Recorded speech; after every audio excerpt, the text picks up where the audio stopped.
Assalamualaikum warahmatullahi wabarakatuh. Perkenalkan, nama saya Yulia Sinta dengan NIM 2105318 dari Prodi Pendidikan Ekonomi. Di sini saya akan menjelaskan tentang administrasi ketetausahaan sekolah. Administrasi ketetausahaan merupakan subsistem organisasi. Dalam hal ini adalah organisasi sekolah. Kegiatan utamanya adalah mengurus segala bentuk administrasi sekolah, mulai dari surat menyurat sampai dengan investasi barang. Bila dilihat dari pengertian di atas, maka tata usaha tidak hanya menyangkut kegiatan surat menyurat saja, tetapi juga menyangkut semua bahan keterangan dan informasi yang berwujud warkat. Ketetausahaan menjadi penting karena ketetausahaan dapat membantu dan mempermudah subsistem yang lain seperti bagian kesiswaan, kurikulum, administrasi, personel, dan lainnya. Dalam hal ini ada istilah yang disebut dengan mekanisme bantu, yang artinya kegiatan ketetausahaan sekolah dapat dipergunakan untuk membantu pimpinan atau kepala sekolah dalam mengambil keputusan, sehingga dapat memperlancar dan meningkatkan efektivitas dan efisiensi proses administrasi dengan data yang diperlukan. Bila administrasi ketetausahaan berjalan dengan baik, maka kegiatan yang menyangkut pembelajaran dan tujuan pembelajaran dapat berjalan dengan lancar. Untuk itu, diperlukan staf tata usaha yang profesional dan kompeten di bidangnya. Yang pertama, pengertian administrasi ketetausahaan sekolah. Ditinjau dari asal kata, tata usaha terdiri dari kata tata dan usaha. Masing-masing memiliki pengertian. Tata adalah suatu peraturan yang harus ditaati dan usaha adalah energi atau tenaga yang dikeluarkan untuk tercapainya suatu maksud atau tujuan. Jadi, menurut arti kata, tata usaha adalah suatu peraturan yang terdapat dalam suatu proses penyelenggaraan kerja. Menurut Asnawir 2005, dalam Kamus Bahasa Indonesia, tata usaha ialah penyelenggaraan tulis-menulis, keuangan, dan sebagainya di perusahaan, negara, dan sebagainya. Sedangkan pinata usaha adalah orang yang menyelenggarakan tata usaha. Tata usaha adalah kegiatan yang dilakukan meliputi membantu proses belajar mengajar, urusan kesiswaan, kepegawaian, peralatan sekolah, urusan infrastruktur sekolah, keuangan, bekerja di laboratorium, perpustakaan, dan hubungan masyarakat. Ada juga yang menyebutkan bahwa tata usaha adalah suatu bagian dari sekolah yang berfungsi sebagai pendukung kegiatan belajar dan mengajar agar berjalan lancar sesuai dengan apa yang telah direncanakan dan bisa tercapai seperti apa yang diinginkan.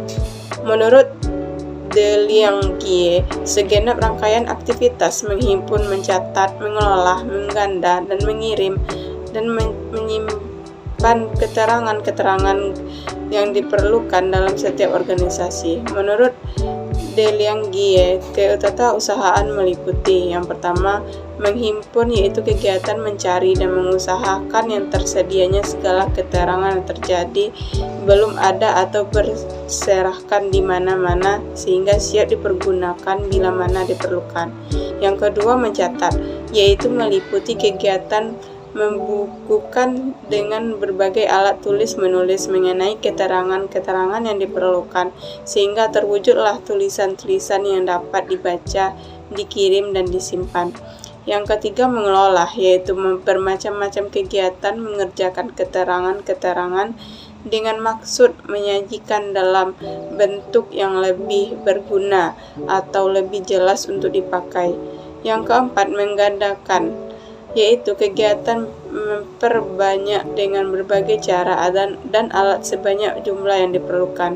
Yang kelima, mengirim, yaitu kegiatan yang menyampaikan dengan berbagai cara dan alat dari pihak pertama ke pihak lain.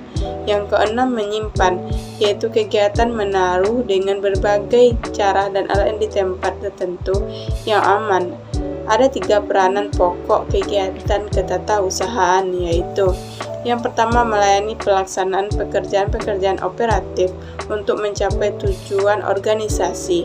Yang kedua, menyediakan keterangan-keterangan. Yang ketiga, membantu kelancaran perkembangan. Tata ruang kantor atau sekolah. Istilah tata ruang kantor berasal dari bahasa Inggris, yaitu office layout atau sering disebut dengan layout saja. Tata ruang kantor adalah pengaturan perabotan, mesin, dan sebagainya di dalam ruangan yang tersedia. Adapun tujuan dari penataan ruang kantor adalah sebagai berikut. Yang pertama, memberikan kemudahan yang optimum bagi arus komunikasi dan arus kerja. Yang kedua, memberikan kondisi kerja yang baik bagi setiap orang. Yang ketiga, mempermudahkan pengawasan sehingga manajer dapat melihat staf yang sedang bekerja. Yang keempat, memberikan kemudahan yang tinggi berada setiap gerakan karyawan dari meja ke meja. Yang kelima, menghindarkan diri dari kemungkinan saling mengganggu antara karyawan dengan karyawan lainnya. Yang keenam, mempergunakan segenap ruangan dengan baik. Yang ketujuh, memisahkan pekerjaan yang berbunyi keras, gaduh, dan mengganggu dari pekerjaan yang sunyi. Yang kedelapan, terciptanya kesan yang baik tentang organisasi tersebut dari relasi dan tamu yang datang. Yang kesembilan, pelaksanaan pekerjaan dapat menempuh jarak yang terpendek.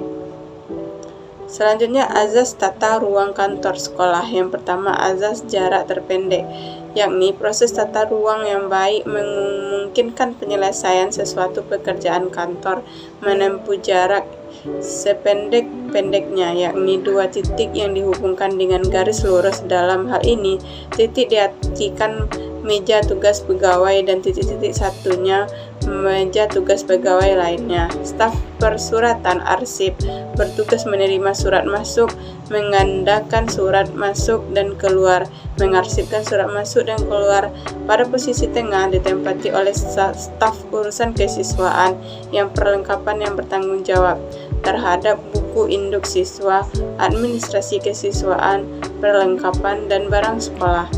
Pada posisi belakang ditempati oleh kepala tata usaha yang bertanggung jawab terhadap semua kegiatan keadministrasian sekolah dan melaporkan kegiatan keadministrasian sekolah kepada kepala sekolah.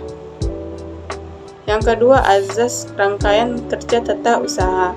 Tata ruang kantor yang baik menempatkan para pegawai dan alat-alat kantor menurut rangkaian yang sejalan dengan urut-urutannya.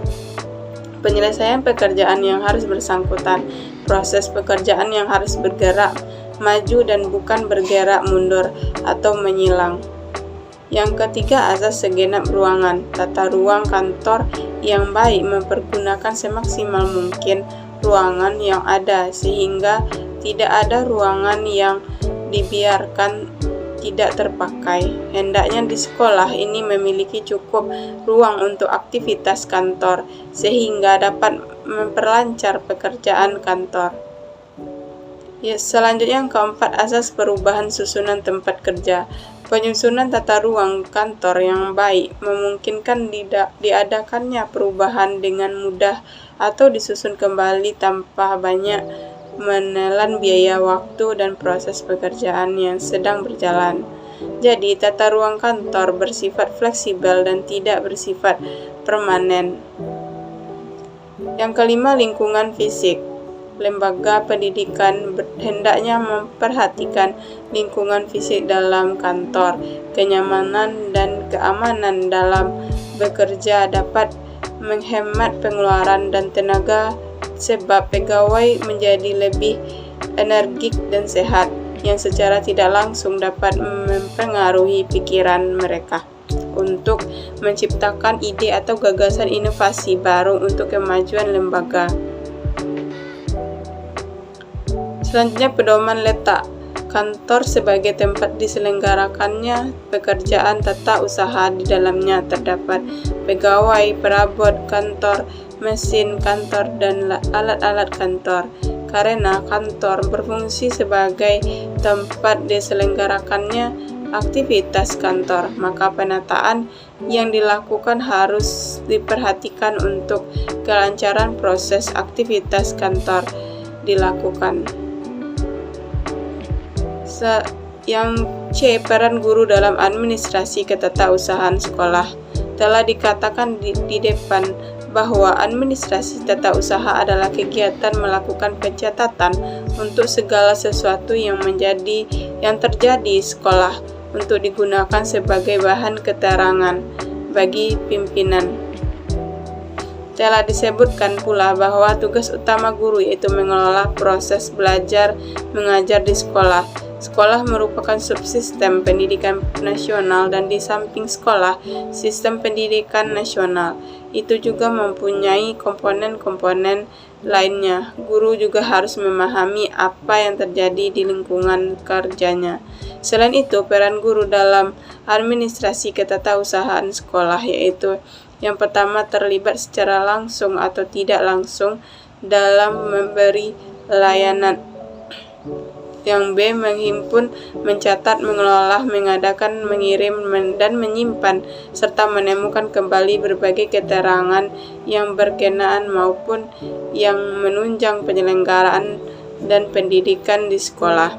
Yang C. Membantu perkembangan lembaga persekolahan dengan memberikan masukan-masukan yang bersifat inovatif dan kreatif dalam meningkatkan kualitas pelayanan sekolah, baik secara eksternal maupun internal. Selanjutnya, guru juga harus berperan dan terlibat dalam administrasi sekolah, terutama berkaitan dengan tata usaha sekolah, seperti hal-hal berikut. Yang pertama, merencanakan penggunaan ruang di sekolah. Yang kedua, merumuskan kebijakan tentang pembagian tugas mengajar guru-guru. Yang ketiga, menyelidiki buku-buku sumber bagi guru dan buku-buku pelajaran bagi murid-murid. Yang keempat, berperan dalam hal surat menyurat di lingkungan sekolah. Yang kelima, berperan sebagai penerima, penyortir, penyatat, pengarah, pengelola, penata arsip pada proses surat menyurat. Baiklah, hanya itu yang dapat saya sampaikan. Apabila ada kesalahan, saya mohon maaf. Assalamualaikum warahmatullahi wabarakatuh.